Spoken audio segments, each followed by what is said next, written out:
ഓസ്ട്രിയക്കെതിരെ ആദ്യം തന്നെ മെസ്സിക്ക് ഒരു പെനാൽറ്റി കിക്ക് കിട്ടി. അതാണെന്നുണ്ടെങ്കിൽ മെസ്സി പുറത്തേക്ക് അടിച്ചിട്ട് മൂഞ്ചിച്ചവന്. അതും പറഞ്ഞിട്ട് ഞങ്ങൾ അർജൻറ്റീന ഫാൻസിനെ നല്ല പോലെ വെക്കാൻ തുടങ്ങി.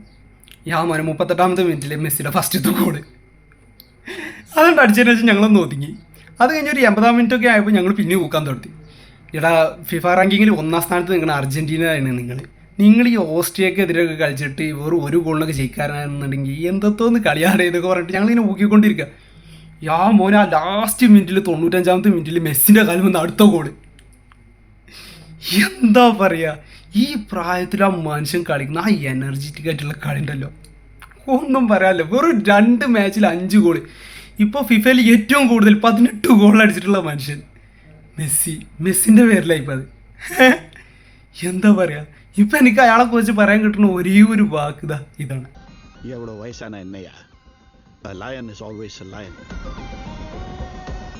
காடு மாறலாம், ஆனால் அதோட வேட்டையாடுற குணம் மாறவே மாறாது.